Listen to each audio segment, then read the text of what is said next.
Welcome to my channel. My name's Jared. This is another Sunday update video. I also post silent build videos on most Wednesdays and Fridays, so be sure to check those out as well. Today we're going to talk about the 356 and the Model T.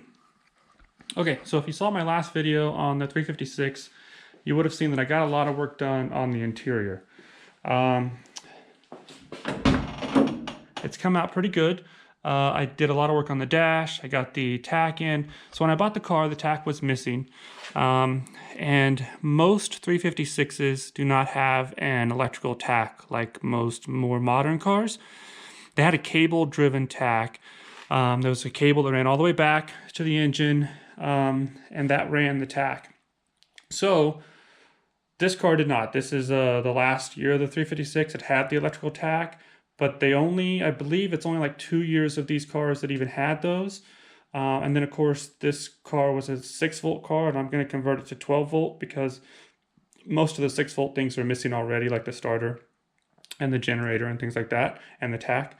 So anyway, I found this tack. It was extremely expensive, and then I had it converted to 12-volt, which was also very expensive. So that is a very, very expensive tack, and unfortunately it looks way cleaner than the other gauges. That's because it's been taken apart and the glass was cleaned, and then when it was converted to 12 volts. So I may have to have the other gauges at least taken apart and cleaned so they'll match. But anyway, the dash came out really good. I've got the stereo in it. I got the seats covered. I kept the original carpet. I actually kind of like the way that it looks. But, you know, if the car ever gets a full restoration someday, then that would probably be replaced, or I'm sure it would be replaced. But so anyway, so the interior came out really good. The next step on this is going to be the windows. So I've got to get in the side windows, the door frames, the door windows, and then I'll put the door panels on, and then that'll kind of finish up this part of it. Now, while I was under the dash wiring in the stereo, there's a lever down here. You can kind of see right here. You can kind of see it. So that lever, this, when you turn it, it turns the fuel line on and off, just like a motorcycle. And it even has a reserve setting. So if you run out of gas, you can put it on reserve. So anyway, while I was down here, I started messing with that, making sure that it would turn freely. And then, of course, what happened was I turned on the fuel, and then the fuel leaked all out because the fuel line is not connected in the back, and it's all cracked in the front. And so then there was a big puddle of really old smelling fuel in the garage. So since then, I have removed the fuel tank. So I removed the tank and kind of cleaned this up a little bit to get rid of the smell. And then I've got the fuel tank outside, which I've cleaned it out. I think it's going to be fine to reuse it.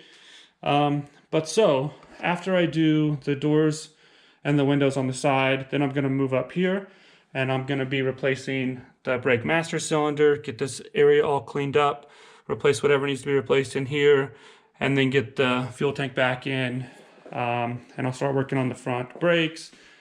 So it's kind of gonna, the progress is gonna move to the front of the car, kind of go through it mechanically, and then I'll move to the back. I'll pull the engine, transmission.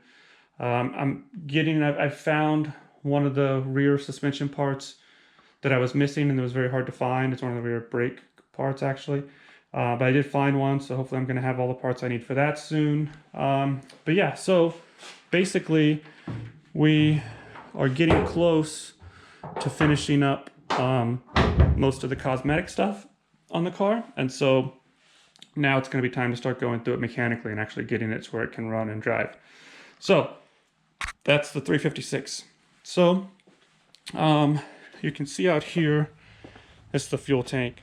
I've cleaned it up inside, and then I've cleaned up the outside a little bit, and I just painted that rust reformer on it. So that's kind of drying now. Another quick thing to note, so under the cover there I've got the Honda. The Honda has always had a slight leak in the radiator, so I was able to just finally get that fixed. I had to have this resoldered here, so I've got that out of the Honda. Anyway, that's that. So for the Model T, unfortunately I didn't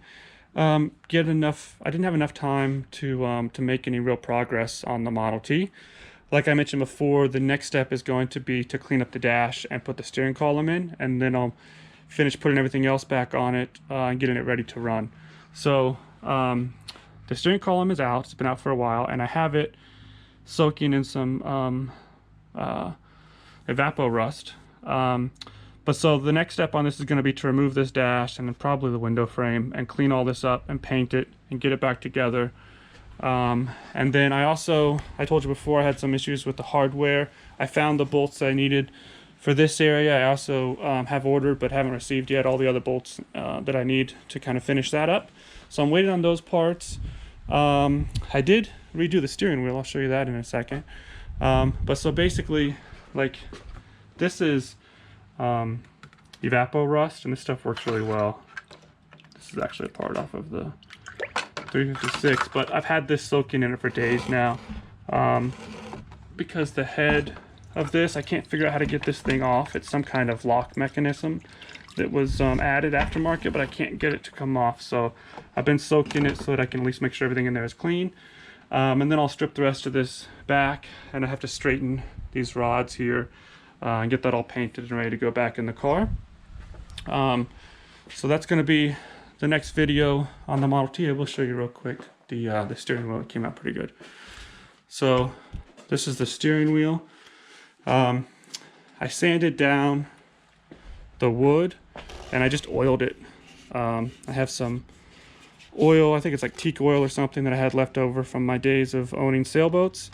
And so I just sanded it down and oiled it, and then I cleaned up this aluminum part. This is called, I think it's called like a Fat Man wheel or something like that. It folds over.